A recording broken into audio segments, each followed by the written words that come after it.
Assalamualaikum warahmatullahi wabarakatuh. Yang saya hormati Bapak dosen PHI, Bapak Abdul Ghafi, serta teman-teman kelompok saya, dan juga semua teman-teman kelas HK1. Perkenalkan, saya Vivi Rahayu, NIM 21110200133. Saya dari kelompok 2 akan menjelaskan tentang tujuan mempelajari tata hukum Indonesia, peraturan-peraturan pokok pada zaman Hindia, Belanda, dan Jepang, kemudian dasar hukum berlakunya tata hukum Indonesia.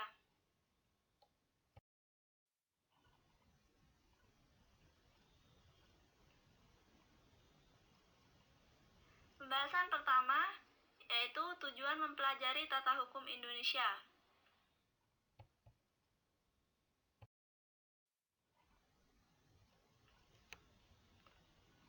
Apa tujuan mempelajari tata hukum Indonesia?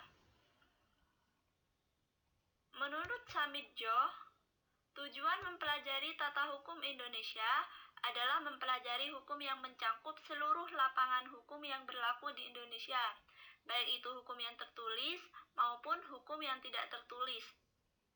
Nah, apa itu hukum tidak tertulis dan tertulis? Hukum tertulis adalah hukum yang dituliskan atau dicantumkan dalam perundang-undangan. Contoh, hukum pidana dituliskan pada KUH pidana. Kemudian, apa itu hukum tidak tertulis? Hukum yang tidak dituliskan atau dicantumkan dalam perundang-undangan. Contoh, hukum adat tidak dituliskan atau tidak dicantumkan pada perundang-undangan, tetapi dipatuhi oleh daerah tertentu.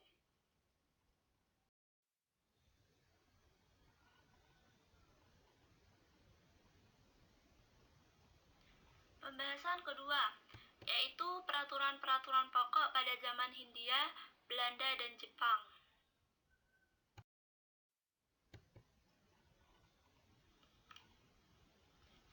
Sejak berakhirnya kekuasaan VOC pada tanggal 31 Desember 1977 dan dimulainya pemerintahan Hindia Belanda pada tanggal 1 Januari 1800 hingga masuk pemerintahan Jepang, banyak peraturan-peraturan perundang-undangan yang telah dikeluarkan oleh pemerintahan Hindia Belanda.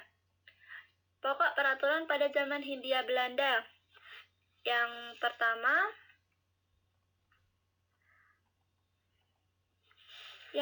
yaitu berlakunya AB. Peraturan ini dikeluarkan pada tanggal 30 April 1847, termuat dalam STB 1847 nomor 23. Dalam masa berlakunya AB, terdapat beberapa peraturan lain yang juga diberlakukan, antara lain A. RO atau Peraturan Organisasi Pengadilan, B. BW atau Kitab-kitab Undang-Undang Hukum Sipil atau Perdata, KUHS atau KUHP, C. WVK atau Kitab Undang-Undang Hukum Dagang, KUHD, D. RV atau Peraturan tentang Acara Perdata. Semua peraturan itu berlaku di Hindia Belanda sejak tanggal 1 Mei 1845 melalui STB 1847 nomor 23. Pemerintahan Hindia Belanda berdasarkan pasal 5AB membagi ke dalam dua golongan. Pasal ini menyatakan bahwa penduduk Hindia Belanda itu dibedakan ke dalam golongan Eropa dan golongan pribumi. Pokok peraturan kedua yaitu berlakunya RR, diundangkan pada tanggal 2 September 1854 yang termuat dalam STB 1854 nomor 2. Dalam masa berlakunya RR, selain tetap memberlakukan peraturan perundang-undangan yang ada, juga memberlakukan Kitab Undang-Undang Hukum Pidana. Pasal 109 RR menyatakan bahwa Pada pokoknya sama dengan pasal 5AB, tetapi orang pribumi yang beragama Kristen tetap dianggap orang pribumi dan bagi orang Arab serta India dipersamakan dengan bumi putera. Pasal 75 RR menyatakan tetap memberlakukan hukum Eropa bagi orang-orang Eropa dan hukum adat bagi golongan lainnya. Pada tahun 1920 RR itu mengalami perubahan terhadap beberapa pasal tertentu dan kemudian setelah diubah dikenal dengan sebutan RR baru dan berlaku sejak tanggal 1 Januari 1920 sampai 1926. Sedangkan politik hukum dalam pasal 75 RR baru mengalami perubahan asas terhadap penentuan penghuni menjadi pendatang dan yang didatangi. Sedangkan penggolongannya dibagi menjadi 3 golongan, yaitu golongan Eropa, Indonesia, dan Timur Asing. Pokok peraturan yang ketiga yaitu berlakunya IS atau Peraturan Ketatanegaraan Indonesia yang merupakan pengganti dari RR sejak tanggal 23 Juli 1925 RR diubah menjadi IS yang termuat dalam STB 1925 nomor 415 yang mulai berlaku pada tanggal 1 Januari 1926. Pasal 163 IS menyatakan bahwa penduduk Hindia Belanda dibedakan atas 3 golongan, yakni golongan Eropa, golongan bumi putera, 3 golongan timur asing. Pasal 131 IS menyatakan beberapa hal yakni 1. Menghendaki supaya hukum itu ditulis tetap di dalam ordonansi. 2. Memberlakukan hukum Belanda bagi warga negara Belanda yang tinggal di Hindia Belanda berdasarkan asas konkordansi.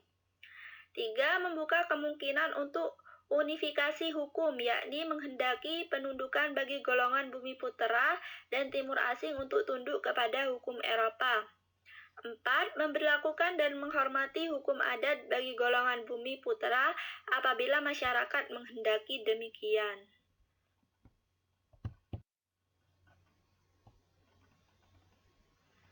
Pokok peraturan pajajaman pada zaman Jepang.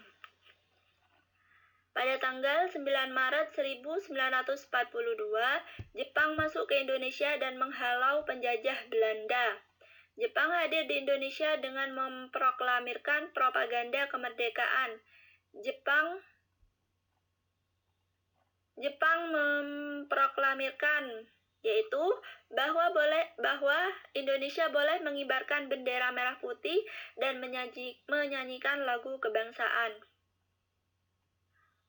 Peralihan kekuasaan pemerintahan dari Belanda ke pemerintahan Jepang saat itu praktis, tidak ada perubahan yang mendasar dalam tatanan hukum. Jadi sama kayak peraturan pokok pada zaman Hindia Belanda.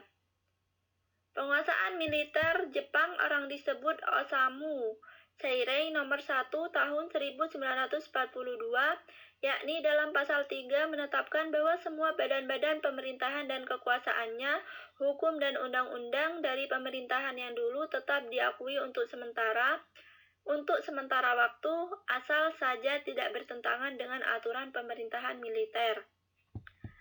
Berdasarkan ketentuan pasal tersebut, maka hukum positif yang berlaku di Nusantara adalah masih hukum yang berasal dari pemerintah Hindia Belanda. Perubahan yang signifikan oleh pemerintah militer Jepang adalah perubahan susunan badan-badan peradilan dan penyesuaian hukum acaranya serta hukuman pidananya. Tatanan hukuman ini termasuk tatanan hukum yang represif.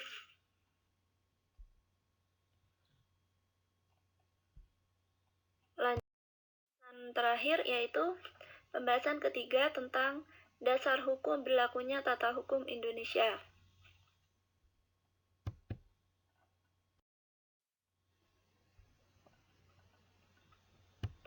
Berlakunya tata hukum Indonesia berkaitan erat dengan berdirinya negara.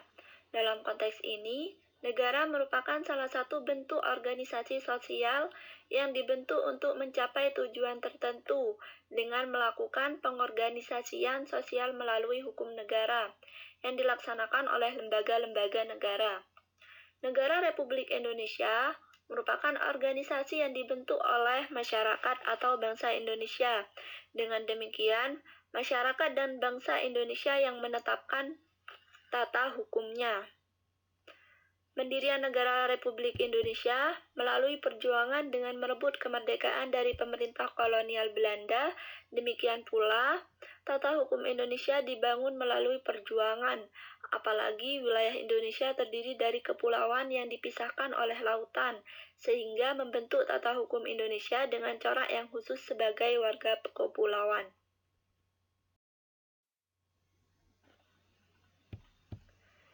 Cukup sekian presentasi dari saya, kurang lebihnya mohon maaf.